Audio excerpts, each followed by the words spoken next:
Hey man, it's your boy YG aka Yangala, and when you're talking about who is the GOAT, it's going to be a forever topic because so many people have different opinions and there's so many legends that dominated their time when they were in the NBA, but we'd even get to see them on live television. That's why some people say Kareem is the GOAT while other people say Jordan's the GOAT. We just go by what we see at the time. And at this point, there's a lot of people that haven't even seen Michael Jordan play on live television. So of course some people is going to say LeBron is the GOAT or Kobe. But that's what makes the GOAT debate fun, because people get to argue what they've seen with their own two eyes. So why not listen to 15 legends who were actually in the league pick who's the GOAT? So before we get straight into that, make sure you like, share, subscribe, and hit that notification bell for the culture so you won't be missing any of my videos. And let's get to the vid, man. I'm just going to say this. Any media person that I see in person for the rest of my life who try to tell me LeBron James is good as Michael Jordan, I'm just going to slap the hell out of him right on the spot. Right on the damn spot. No question asked. The next person who walks up to me and say, LeBron James, who is amazing, as good as Michael Jordan or competes like Michael Jordan, I'm just going to slap the hell out of you right on the spot. And I'm going to take my chances with the judicial system. Michael Jordan, and yet it bothers you when people talk about him as being the greatest player of all time. Well, it bothers me because we all have our opinions, and I don't think that, commensurate with what he's doing, what he's done, and how the game is going today, that he's better than Oscar Robertson, Jerry West, Bill Russell, a number of people. 5-10 years ago, it was always who's greater, who's going to be the greatest, him or Jack, and that conversation is pretty much over to most people. I beg to differ, and I'll give a different analogy to that because, first of all, you're never going to say who's the greatest of all time. To me, I think that's more for PR and more for selling stories and getting hype. Jack and Tiger never played against each other. They never played in the same tournament. They never played with the same equipment. They never played with the same length of golf course. I never played against Wilt Chamberlain. I never played against Jerry West. To now say that one's greater than the other is being a little bit unfair. I think when you can see the similarities and you understand, this is one way you can judge the two. How much impact did each change or evolve the game? Jack during his time when he played, or Tiger during his time. Now, obviously Jack won more during the time he played. Tiger evolved it to where it was, it crossed a lot of different boundaries, where it's not just a white guy's sport. The black guys, Afro-Americans, all the minorities play the game. And you play it at a level to where it generated so much interest financially that it grew the game from a financial standpoint. Now, does that constitute him being the greatest, or does that mean he's any less than Jack? I think is unfair. Yeah, Jack probably has 18 more majors, 18 majors, and Tiger's got 14. And I think those are when, that's how people are judging certain things. I won 6 championships. Bill Russell won 11. Does that make Bill Russell better than me and make me better than him? No, because we play at different eras. So when you try to equate who's the greatest of all time, it's an unfair parallel. It's an unfair choice. And I think, those are the demons that, obviously Tiger had to live with, and he's going to be challenged and he's going to be graded upon that. But for me, I think they're both great. I would never say one is greater than the other. That's me. That's my opinion. Okay.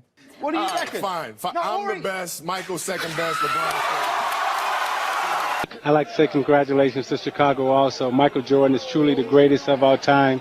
No other athlete could have done what he did this year, sustaining his concentration despite doing everything that he wanted to do with all the distractions. Just great performance by Michael Jordan. Our resident legend, Isaiah Thomas, says you are the greatest basketball player of all time. Is that true? I don't think there's any way that we can determine who the greatest player of all time is. I saw so many of the guys in your piece that you just ran, and none of them saw Wilt Chamberlain play. Someone who averaged 50 points a game, scored 100 points in one game. They have no idea of what he did, how he did it. They didn't see Bill Russell strangle the league for 11 championships. They didn't see any of that. So, their perspective is limited. And I think that each era has had great players that you cannot deny their accomplishment or their ability to help their team win. It's an impossible thing to figure out. So I don't waste a whole lot of time talking about it. But we do have to have this conversation because it's something that people wonder about. LeBron and Michael were just such spectacular athletes, and I think that's more about what they're talking about. Do you care where you're ranked all time? No, I don't care. I made my money. I got my fans. People understand what I did. And if they don't appreciate it, it's okay. It feels like you're underrated. I am underrated, but that's okay. Are you the best big man of all time? Possibly. But I'm not the most successful. Bill Russell was the most successful, and he understood how to make his team win. 11 world championships in 13 years. Beat that, Michael Jordan. LeBron is not going to come close. Come on. Are you better than Jordan? I'm not better than him, but I was at least as effective as he was. And I think the effect that you have on the game is how you should be judged. Bill Russell affected games. You couldn't get a shot near the basket. I know. He terrorized everybody for 13 years. Listen, because of Michael Jordan, you've seen a lot of other players, right? Mm-hmm. Me, every time I hear these discussions, I always shut people up because what I do, I always give it up to the guys before me, right? Like they say, oh, you this, you that. So no, Wilt was the most dominant. Yeah. Michael Jordan was the greatest player. Magic was the greatest point guard. Charles and Karl Malone, the greatest point guards. That's it. Everybody else, you better add Tim Duncan. everybody else that come afterwards, they're just copycats. Does LeBron have to do something, or can he do something where you would go, now I would look at him as the best player? No, I think he certainly, just off the cuff, he's certainly the top 5 of all times. But playing against him and MJ, I think for me it's MJ all day long, only because how I played against him, and MJ just had everything, from mid-range to three-point to post-up game, and he could score and dominate in each position. LeBron is dominant. LeBron could do so many things on the floor. And do you think LeBron's a better all-around player than Jordan? It's hard. That's hard to say because LeBron is probably one of the best passers that the league has seen. MJ is that's probably the weakest part of his game. He didn't pass a lot, but at the same time, MJ didn't have any other weaknesses in his game. And defensively, he was a two-way player. Defensively, he was incredible and just as dominant. Okay, I'm going to give you my honest answer. I hope I never get this question again. There's really no comparison. Michael Jordan played in an era where the game was different. It was being refereed different than what LeBron is playing in. LeBron plays a different role than what Michael played as a player. In all fairness to Michael, he was never asked to do the things that LeBron do for his team. He had a lesser role, and statistically that's why you're seeing LeBron numbers are far better than Michael Jordan's numbers in terms of what he do throughout the whole game, because we didn't utilize Michael to do things that the Cavs utilized LeBron for. So the comparison is unfair. They play different positions. I know a lot of times we love answering that question because we want to hear the storylines behind it, but the truth of the matter is it's not a fair comparison to LeBron or Michael. One guy is considered a two guard and one guy is considered a small forward, and they definitely are great in their era. They're both the greatest in their era, but to say who is the greatest, we will never know that. I mean, in my eye, Wilt Chamberlain is the greatest basketball player, but Michael and LeBron should never be really compared, because it's almost like comparing Kareem to me. So that wouldn't be fair. Will you watch during Everybody's getting autographs this weekend, but the best collection belongs to one of the top 50 players of all time, Clyde Drexler. You're having a lot of fun. Hey, this is like being a kid in a candy store. I've been an avid NBA fan for many, many years. And this occasion is one of the most historic occasions in the history of the NBA. And so I'm having a great time. What's your most prized autograph? Oh, well, the greatest of all times. He's right here in front of me. Signed a couple of my books for my young children, and I couldn't be happier. Who do you think out of the guys from your generation, do you think Moses was probably the most underrated? No, Moses is the most underrated because, Kareem is the greatest. I mean, in terms of centers all time, Kareem is the number one guy. In terms of players all time, Kareem is still the number one guy. He's the guy you got to start your franchise with. Because you get 20 years. You get 20 years and you get leadership, you get excellence in terms of offensively and defensively, and figuring things out, and accomplishment. I mean, his numbers speak volumes, and just because he had a bad attitude, there are a lot of people who disrespect him, but he never had a bad attitude with me.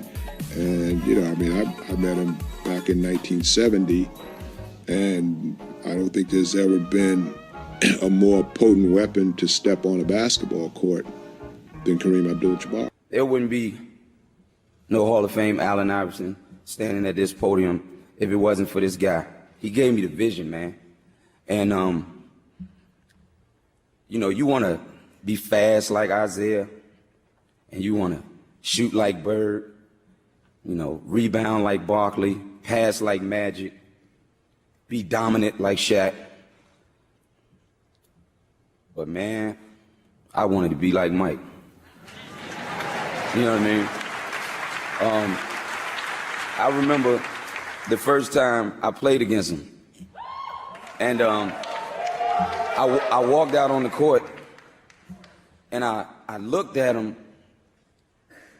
and for the first time in my life, a human being didn't look real to me. You know what I mean? Like, I don't know if y'all watch the Chappelle Show, but he talked about a certain incident where he seen somebody sing Rick James. And like, I literally seen his aura. Like it looked like he was glowing. And I'm sitting there and I'm saying to myself, like, man, that's Mike. And I'm looking at him. I can't stop looking at him. Like, I'm looking at his shoes and I'm like, man, he got on the Jordans. You know what I mean? The best player you've ever played against? Against? Well, it depends on what you're looking for in the player. If I had to pick one player to start a franchise, yes, and I want to win championships, no one would ever guess. I've asked people that question they ask, and none of them ever guess who I would take. And if you take a guess who you think I would take. Of all time in the history of the all game? the players in the history of the game. Wilt? No. Russell? You're right. Bill Russell. Bill Russell won 11, I think, 13 years championship every year. And the year he didn't win a championship, he was hurt. I mean, the guy was just incredible. And think about it, see, people look at the score, look at statistics. See? Yeah. And Russell's statistics wasn't that bad because nobody didn't take shots. He was shooting a high percentage because most of his shots were dunks inside the key.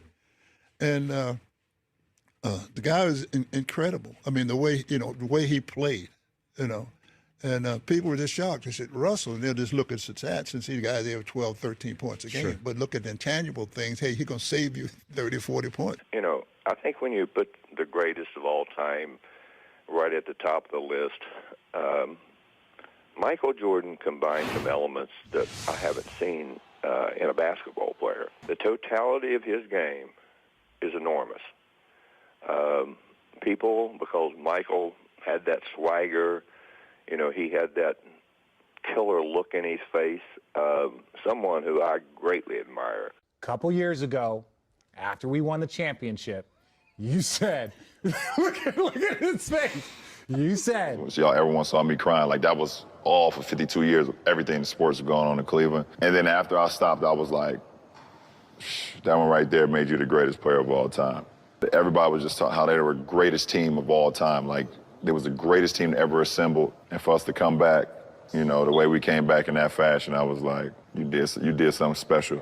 I viewed it as a moment of maturity, right? Like, Why is it that you took a step back in that moment? Not saying that you changed your mind or any of that. Because I realized that the conversation is going to continue to happen no matter what, and it's great for the game. Yeah. It's great for the barbershops. It's great for the game. It's going to continue to happen. I don't know why. The one thing I don't understand is, like, you never hear, the greatest quarterbacks. Yeah. Always talked about. You never hear, like, who's the greatest quarterback, Brady or Montana. Yeah. You got Montana with 5, you got Brady with 6. Yeah. Or you used to hear the Peyton and Brady thing when they played, but, Brady started to win a lot more and things of that nature. But you never hear, like, every single conversation. Even baseball. Every single day. It's like Babe Ruth, and then people just move on. Right, they just move like, on. No more arguments. Right, Babe no Ruth more is the greatest arguments. baseball player. Right, exactly. So, well, other sports, hockey, you hear Wayne Gretzky. People move on. You haven't heard anything since. You move on. Wayne Gretzky is the greatest. You move on. There's, things of that nature. But, the conversation is going to always be had, and it's great for debates because they want to compare errors. They want to compare players and who they've seen. So guys, I hope you enjoyed the video, and you can see that even NBA legends have different opinions, and some of them don't even think there should be a GOAT. So comment down below who's your GOAT and why, and make sure you like, share, subscribe, and show love to the YG gang, and I'm out.